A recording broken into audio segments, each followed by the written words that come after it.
Қайырлы күн достар, қалайсыздар? Бүгін біз сіздермен ауызда еритін меренговый рулетті дайындайтын боламыз. Ол үшін бізге жұмыртқаның ағы керек болады.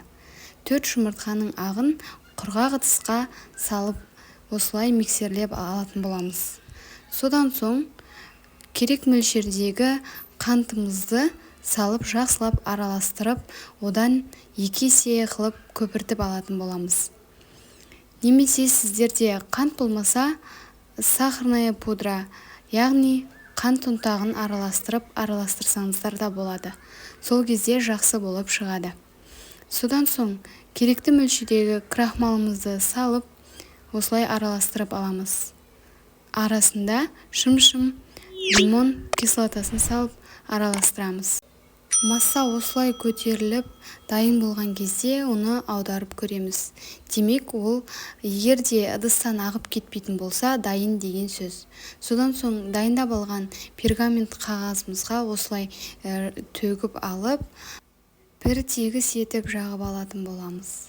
Осылай барлығын салып аласыздар. Өте үлкен болып шығады екен.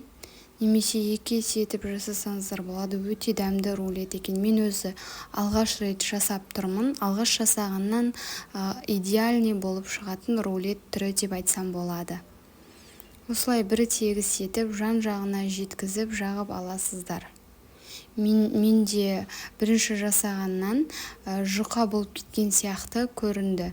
Бірақ та дәмі өте керемет болып шығады екен. Бұрыш-бұрышына жеткізіп жағып шығасыздар.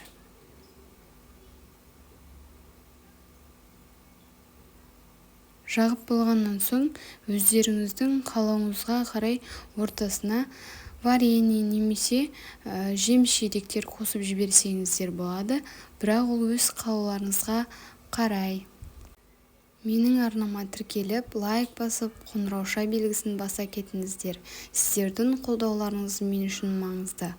Содан соң алдын ала 180 градуста қызып тұрған пешімізге 20 минутқа салып алсаңыздар, пісіп шығады екен. Осылай беті қызарған кезде демек дайын деген сөз.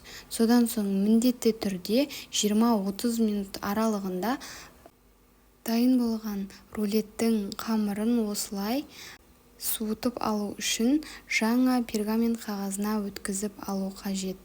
Абайлықпен осылай сыртындағы пергамент қағазын шешіп алатын боламыз. Бір-екі жерлері сынып бөлініп кету мүмкін, онда тұрған ештеңе жоқ. Бірінші жасағанда солай болып шығады екен. Жасап көріңіздер. Сіздерге ұнайтынына сенімдімін. Содан соң біз ортасына жағатын кремін дайындап алатын боламыз. Менде 33% сливки, оны алдын ала миксерлеп алып, үстінен қант салып тағы да миксерлейтін боламыз. Қою массаға келген кезде үстінен творожный сырымызды салып, тағы да араластыратын боламыз. Басында жай ғана миксердің ең төмен градусымен айналдырып шығатын боламыз. Содан соң міне көріп тұрғандарыңыздай творожный сырымызды салып, жақсылап араластырып, бір массаға келгенше дайындап алатын боламыз. Немесе жай ғана сіздер қаймақтан крем жасап жақсаңыздар да болады. Маған осылай ұнайды, осылай жасап көрсеңіздер де өте дәмді болып шығады. Менде қанша грамм құрамының барлығын описание бөлімінде жазып кететін боламын. Осылай жақсылап миксерлеп алғаннан соң 5 минутқа холодильникке салып қойсаңыздар болады.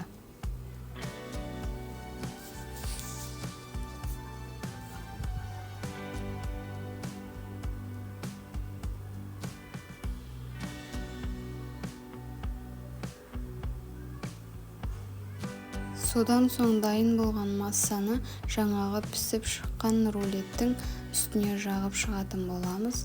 Жұқа етіп, мен кішкене қалыңдау етіп жақтым. Крем бізге қатты ұнағандықтан ортасына көбірек қосып жақсаңыздар болады. Осылай бір тегіс етіп жағып алып, ортасына құлпынайды кішкене бөліктерге бөліп қосып шықтым.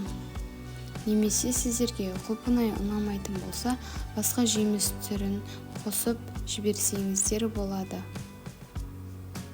Дәмі өте керемет болып шығады. Содан соң осылай абайлықпен жайлап орап алатын боламыз. Қолымыздың көмегімен орау қиындау болады екен. Сол үшін осылай пергаментпен жақсылап қысып нығыздап орап шығасыздар. Менде кішкене газда көп тұрып қалғандықтан шеті қатыңқырап қалыпты. Шығарып қойған соң 20-10 минутқа сыртқа суытуға қойған кезде кішкене шеті қатып қалады екен. Осылай менде бар насадкамен кремін жағып шықтым. Сәндікке сіздерге қалай ыңғайлы солай жесеңіздер болады. Жақпай жесеңіздер де өте әдемі, дәмі керемет болып шығады. Менімен соңына дейін болғандарыңыз үшін рахмет. Менің арнамда жаңа видеолар сіздерге аз болсын. Сау болыңыздар.